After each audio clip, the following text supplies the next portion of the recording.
what's going on, guys? This is Anime One back with a new video. Today I'm here with a new part of What If Naruto was abandoned by his parents. If you guys like the content in the channel, please subscribe to the channel. While you're at it, also like this video. So let's fucking begin the video. Naruto was in front of Minato. Everything that had happened, opened Minato's eyes to two things.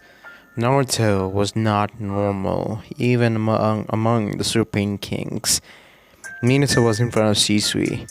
Well, because Naruto had already left his office after Minato had managed to calm his son down. You're telling me he has conquered Saki strong enough to knock out a Jonin, said Minato with a little shocked look. Shisui gave him a nod. Not only that, it was so strong that some of these traces are still there.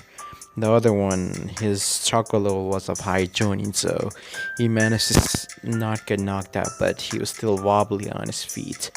And that just shows that if the time continues, his Conqueror's Haki will even be stronger than mine and Aisu's, and possibly even stronger than the first Hokage and Madara Uchiha, said Minato. I see Shisui gave him a nod. Yes, that's the thing. If we can teach Naruto how to control this, it will be... Minato shook his head. He's still too young, Shisui. He's only 8 years old. You are, 12 right now. You are, 14, and Itachi... he's 10, I think, said Minato. Shisui gave him a nod. Yes, that indeed is our ages, Lord Hokage. But Naruto's potential is something that's to be feared. Even you, when you first used your Conqueror's Haki, was only able to knock out a Chunin at max. But Naruto just shrugged. I'll teach him eventually. But I at least need him to be a little emotionally stable. Okay, said Minato. Shisui gave him a nod as they both vanished. Minato stood up as he looked outside of the village. Such a strong spirit. He smirked. You really are my son, Naruto, Minato thought, as he was proud. Conqueror's Haki, strong enough to knock out a Jonin on the first try. That was something. Naruto was, looking at the ceiling, everything that had transpired. It was not that he was scored or something. He didn't kill anyone. He just knocked both of those Jonins out. That was all he did. It was to save Suki. He didn't know what he exactly did, but it was like a rush of energy went through his body, and that he just left it out on a burst. It was similar to how he used Armamentaki. Naruto could not tell. He just sighed. Someone entered his room. It was Suki. What's up? Naruto said, without looking at her. Suki just visited on her fingers as she was blushing a little. Naruto, thank you, she said. Naruto looked at her. For what? For saving my life, she said with obviousness on her voice. Naruto looked at her. That's fine. You're my sister. It's something that I'll of course do.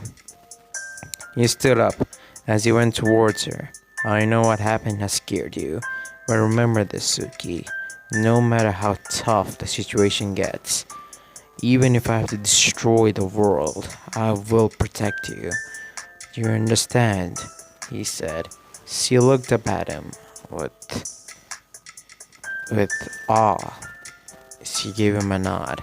He smiled at her as he ruffled her hair. Don't sweat it. You'll eventually be strong enough to protect yourself. Just don't go out for training at the night times. Not only is it dangerous because of the other nations, but also it's dangerous simply because you're a girl that's roaming around at night who's not strong enough to protect herself. I cannot always be there to protect you. It was pure coincidence that I saw the Jonins kidnapping Hinata, said Naruto as he gave him a nod. Next morning, Naruto was walking with Hyoichi towards the training ground where Kakashi had told him to meet up at, as someone passed him. A red-haired woman was walking towards him. Not exactly walking towards him. They both were going up opposite paths, so they both were bound to meet eventually. She had a blonde girl in her, and she had a red-haired girl in her arms, with black eyes, as the girl was Katsumi. Naruto knew that because that woman was his ex-mother. He didn't even bat an eye at her as they both passed each other, but Kushina did. She stopped for a second and glanced at Naruto. With regret, sorrow in her eyes, she continued her path. She had lost her son. There's nothing she could do about it. That was something that she regretted, and she would for the rest of her life. Naruto and Yuichi reached the training grounds. As Naruto looked up Kakashi was already there. Yo, Kakashi said, as Naruto looked up at him. You're on time, Naruto said. Kakashi scratched the back of his head. Well, if I'm not on time, trust me, getting scolded by you and your father, and especially by Samantha, is not something that I would recommend. So I thought maybe I'll be on time for once, he said, as he took out a clock out of his vest, as he put it down. Listen, you'll have 3 hours to get this bell, he said, taking out a bell from his pocket. From me, which will be attached to my belt, said Kakashi as he attached the belt to his pocket. The one who gets the bell will pass the exam. It's as simple as that. As Naruto looked at him, does that mean? Kakashi smirked. Only one of you will be passing the exams. This will be an exam for apprenticeship. I'll take the one who passed as an apprentice, said Kakashi with a smirk under his mask. This was way more believable than maybe like 3 Genins, since having an apprentice was not uncommon thing that people did, so this was way more believable. Naruto narrowed his eyes at Kakashi. Is that so? He said with a smirk. Kakashi actually was starting to sweat a little. That smirk. He's on to me, he thought, as Kakashi just clapped his hand. Well, whatever. As I said, all the rules are there. Come at me with the intent to kill. Kakashi said, his tone turning serious. Because in the shinobi world, Naruto continued Kakashi's sentence, cutting him off. There are no guarantees when the shinobi will die. So before we will be killed, kill others, said Naruto. Kakashi gave him a nod. Good. You quoted my lines, Naruto, but that's fine. So he clapped his hands. Begin! As Kakashi started the clock, as he took out his Ichi Ichi Paradise and started reading it. After a few minutes, Naruto and Yoichi were on one spot. They both were best friends, so they wouldn't abandon each other no matter what. Kakashi could sense both of their presence with his observation haki. They both are in one place since the start of this exam. I wonder what they're talking about, Kakashi thought, as Naruto and Yoichi were talking. So, how do you want to do this? Said Yoichi. Naruto smirked. You know that this thing about an apprenticeship is a scam, right? Yoichi smirked. Of course I do. I mean, if that was really the case, why would he have gotten 2 Genins? He would have taken 1 Genin if he wanted an apprentice, really. But that doesn't serve the topic. How should we get the bells? Said Yuichi. Naruto smirked. Leave it up to me, he said, as Naruto and Yuichi started forming their plan. As after a few minutes, Kakashi closed his book, because he sensed Naruto coming. Then Naruto was very strong for his age, and Kakashi needed to take it seriously. Kakashi brought up his arm to block a kick from Naruto, as he grabbed Naruto's leg, as Naruto turned around in mid-air, and tried to, well, even with a small body, swing his body around to, well, slam Kakashi into the ground, but Kakashi was much stronger as he pulled Naruto and slammed Naruto into the ground. But Naruto had covered his back in, well, armament hockey, so it didn't hurt that much. Naruto spun around as he was able to get Kakashi's grip loosened on him as he got some distance between them. Kakashi looked at him. Armament hockey, huh? You're quite proficient in using it. I'm probably the best or one of the best in the village at using that hockey. Maybe I'll teach you the advanced version of it too, said Kakashi. That is only if you pass the exams that I prepared for you. Get this bell. Show me what you've got, Naruto, Kakashi said with a smirk. Naruto smirked back. Let's see, he said as he applied chocolate to his eyes. Sharingan, said Naruto as his eyes turned into the Sharingan. Kakashi's eyes widened a little. He has the Sharingan at such a young age. As expected. Someone who has the Conqueror's Haki. It's not surprising that he will have the Sharingan at such a young age. Thought Kakashi as he braced himself. He took out a kunai and covered it in armament hockey as he brought up his kunai to block a strike from Yoichi, who had his arms covered in flames. Your bloodlines allows you to use flames at such a high degree. You are an impressive one, Yoichi, he said as Yoichi smirked, his entire body engulfed in flame, and Kakashi was forced to jump back. But before he could land, Naruto appeared behind him with his leg covered in armament hockey. As he swung it towards Kakashi, he brought his hand up and blocked the attack. And with that, Kakashi brought up his other hand. Lightning started crackling on it as Kakashi spoke. Electromagnetic murder, he said, as lightning went towards Naruto, who was, well, screwed at this point. Naruto did his best. He applied his armor and hockey in his entire body as he was able to tank some of it, but the electricity was still there.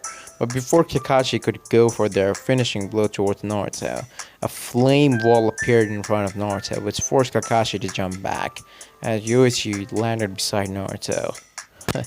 Looks like you are nothing without me, Naruto, Yoichi said as Naruto scoffed. Don't be stupid, let's do this, he said. Yoichi smirked. You just spoke what I wanted to hear.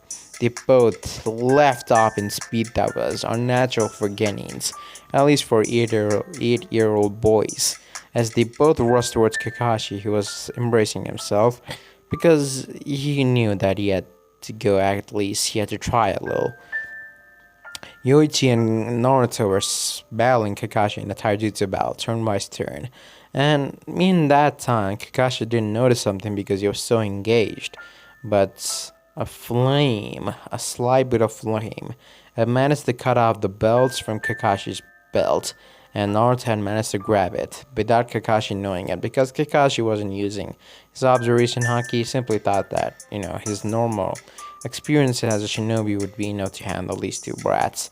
But before anything, the bell rung, and 3 hours were over.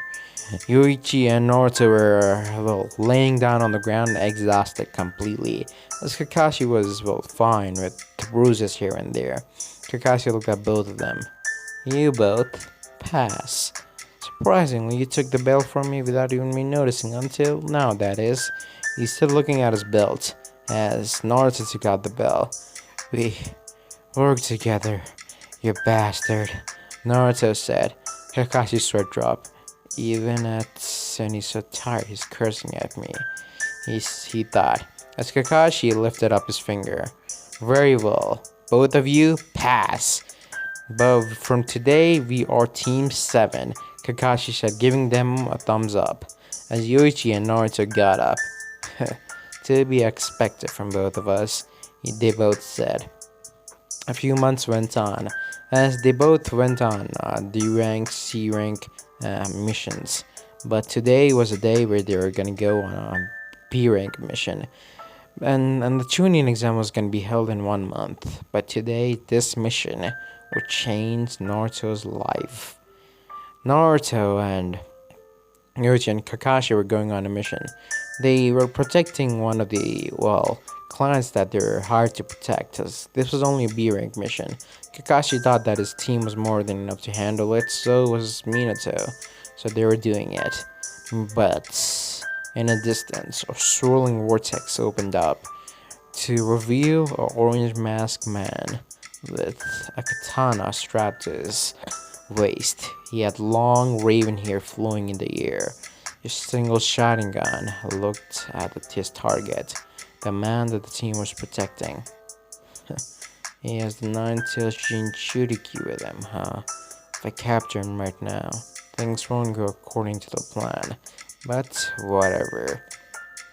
He said as he vanished in a strolling vortex. As Kakashi and others sensed it. Team, get down, Kakashi said as all of them were forced to duck down. As a huge sword went right past where all of their head was. As someone appeared in the swirling vortex in front of them. As Kakashi looked at the man. Who in the world? He thought, looking at the man. Because the man spoke. Kakashi Hatake, the copy ninja. And both of you brats, hand over the bread, hand over that man, and we can get this thing done peacefully as possible, said the man, pointing his finger towards the woman that was in the middle. As the woman was scared, she was, well, daughter of a very, very wealthy man, so she got assassinations after her often, but this man was strange. He had a weird aura about him. As the man just simply narrowed his eyes, Kakashi then spoke, and the man got his answer. So be it, he said as he rushed towards Kakashi and the others. As Kakashi got up his kunai and covered it in armor and haki, as the man unsheathed his katana and covered it in armor and haki as well, as they both clashed their swords. As Kakashi's eyes widened, what? He thought, as his kunai was getting cut in half. That only meant the man's armor and haki was stronger than his. Kakashi jumped back as he went through hand signs. Chidori, he said, as the sound of the thousand chirping birds crackled on Kakashi's hands. He applied armor and haki to his hands as that would make the Chidori stronger. He rushed towards the man with the Chidori, who just stood there as Kakashi aimed it right towards his heart, but to his surprise, he passed right through the man. What in the... Before Kakashi could say anything, the man applied armor and haki to his hand and chopped Kakashi in the back of the neck, knocking him out. As that happened, Yoichi was the first one to leap off, as he went through hand signs, fire style. Fire Dragon Jutsu, he said, as he spewed out a huge fire dragon towards the man. With his side, he just swung his sword with the covering in armor and haki and sliced the dragons in half. Yoichi's eyes widened. But before anything, the man appeared in front of him. The man appeared in front of him as he looked into the man's eyes. Yoichi's eyes dulled as the man just looked at Yoichi, and then he pointed towards Naruto. Go and kill him, said the man as Yoichi leapt forwards towards Naruto. Naruto just stood there. Hey, Yoichi, what the hell are you doing? He said as he dodged Yoichi's punches and kicks that were covered in flames. If he got hit by even one of those, it would be really harmful. Naruto unsheathed his katana that he recently got from his uncle as he looked at Yoichi, as he blocked one of Yoichi's punches. Listen to me, Yoichi, snap out of it, he said, but the genjutsu was too strong. Naruto had never seen any genjutsu like this. What in the fuck? But then he saw the man raising his sword, and the daughter of the wealthy man was, well, on her knees, as the man brought down his sword and, well, sliced her neck. She was dead. As the man looked at Naruto, the only way to break that genjutsu is if his will is strong enough, which unfortunately it isn't. The other way is you have to kill him, said the man as he vanished in a swirling vortex. Naruto just widened his eyes hearing all that. He started dodging in, but no matter what he said, what he did, his voice wouldn't reach Yoichi. Sorry, said Naruto, as he applied armament haki to his sword, and in a flash he activated his Sharingan and appeared in front of Yoichi. Before Yoichi could react, Naruto brought down his sword. Slash! Like that, blood spilled out everywhere as Yoichi dropped dead. After some time, Kakashi woke up as he started looking around. With our client, Yoichi, Naruto, he said he looking around, but he found Naruto sitting underneath a tree and, well, someone beside him with blood covering him. His eyes widened. Yoichi, Kakashi whispered as he looked at the client. He knew he had failed the mission. That man was no ordinary man. Kakashi knew that for a fact. Naruto, get up, he said. Solemn voice in his. He was said in a solemn voice. Naruto did as his sensei told him. As he looked at Yoichi's dead body, I'll carry him. Let's go back to the village. We'll have to inform that this village was escalated to an S rank one. That ninja, whoever he was not an A rank, or even a B rank mission was not suited for him. Only an S rank mission would be suited for that kind of ninja, said Kakashi as Naruto gave him a nod. After they returned back to the village, Minato was so surprised as Kakashi was reporting the mission to him. Did he just say a masked man with an ability to let him phase right through you? Kakashi gave him a nod. Minato clenched his fist. It's him, alright, Minato thought, as he remembered that day of the Nine-Tails attack. Yeah, that was that man for sure. Madara Uchiha. Minato thought as he stood up. Kakashi. The last time you saw this man, where did you see him? He said, as well. Kakashi just told him the location. Minato had tried to teleport to the man because he had already marked him with his Hiraishin. It had worked one time, but the man had escaped, and from that day on he couldn't. Because, well, from what Minato had predicted, the man had cut off the part of his skin that was marked with the Hiraishin and burned it. And that was the reason why, well, and the Minato couldn't teleport to the man. That was sort of a smart way to get rid of the death marking by the Hiraishin. Minato just looked out of the window. That man is making his moves, thought Minato as he looked outside the window. The masked man wasn't on his mind. The masked man was, well, second most of his concern. The first one was the man that rivaled him in power, Aisu, in the Cloud Village, or the Eastern Empire. Aisu was sitting on his throne as he looked around, as the man in front of him was the 8-tails and the 2-tails Jinchurikis. Killer Bee was not a Jinchuriki in this timeline, if you guys are wondering, and Yugito is the 2-tails Jinchuriki since, you know, he didn't get much of her, and I still want her to have her character growth and stuff. Aisu looked at both of them. How are both of your training going? He asked. Both of them gave him a smirk. Would you like to try out? Right, Kage-sama. They both said in a cocky tone. Aisu smirked. Do you really want to get this? You both do know what's gonna turn out right. They both smirked. We are not so sure, Aisu. Why didn't you try and see for yourself how much you have progressed? Right, Kage-sama. They both said it in a mocking tone. As the, well, 2-tails Jinchuriki was Yugito, and the 8-tails Jinchuriki, his name was Kaito, as Aisu stood up, as he unsheathed his sword. Well, let's see how far both of you have progressed. Isu said with a smirk. After 2 hours, both the Two Tails and Eight Tails Jinchuriki were lying on the ground. Well, both of them were barely conscious, as Isu was standing above them. He had few bruises here and there, but otherwise he was fine.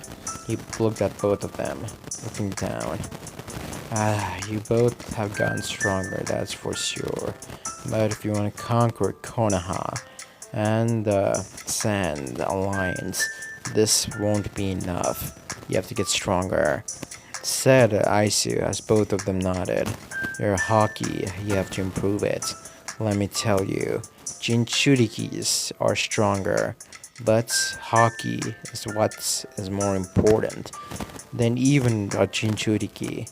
Minato Namikaze and I am so strong because of our hockey, our supreme hockey that we have that lets us take advantage over others. That is what's important. Improve your hockey, said Icy as they started walking away. They both got, well, a taste of what his power looked like. And the others that had really gotten the taste of Icy's power were the third Raikage that Isu had defeated to take over the Cloud Village, and also the third Shichikage, and the third Mizukage, who was a perfect Jinchuriki, but still, Isu had defeated them all and taken over all of those three villages. You couldn't exactly, well, control the Mist Village because, well, it was on the coast, but he dictated over the Mist Village and the Mist Village was on the worst condition, even more than the other villages, because he wanted the Mist Village to understand that they would never get back their freedom. The Cloud and the Stone understood that. That's why they never did anything. But the Mist never submitted. Those bastards. Who did they think they are? Thought Isu, as he thought about the Mist Village's rebellion that were against them. They were never going to win, so why even try? He thought to himself. Meanwhile, Naruto was, well, just looking up at the ceiling. He was not feeling so well, as well. Both of his, well, aunt and uncle had went out for a meeting of the Uchiha clan. Naruto had never known what was happening, but the meetings have been getting a lot recently. Someone knocked on his window. It was Itachi. Naruto opened the window, as Itachi looked at him. Hey, bro, how are you? Itachi asked. Naruto shook his head. I'm fine. Why are you here, Itachi? Naruto asked. I have to tell you something. Itachi said. You're young, but you understand things that most adults don't. Naruto, I want you to listen carefully, said Itachi as Naruto gave him a nod. After Itachi was done, Naruto's eyes widened. A coup d'etat, said Naruto. Itachi gave him a nod. The village has been ostracizing our clan, even if our Kage is in Uchiha. Good thing the one that controlled the Nine Tails that day was one of us. Because of that, people are ostracizing our clan, and we have been forced back into the village, as you can see. Don't you notice those dirty looks that people give us? And since our military force is too, well, brutal, as they say, said Itachi. Naruto just looked at him. But if that, the fourth great ninja war will happen, Itachi finished for Naruto. Naruto just looked away. Itachi, I've seen people die in my mission, and I don't want that, said. Itachi looked at him and nodded. I don't want that either, but we might have a way to stop all of this. I want you to become a Chunin, and after that, I want you to join the Anbu and act as a double agent for the Uchiha and the Konoha, said Itachi as Naruto gave him a wide-eyed look. Don't tell me you. I'm gonna be acting as a double agent as well, and so will Shisui. Naruto, it's your choice what you want to do, said Itachi. Naruto just looked up at him. Fine then, I've made my choice.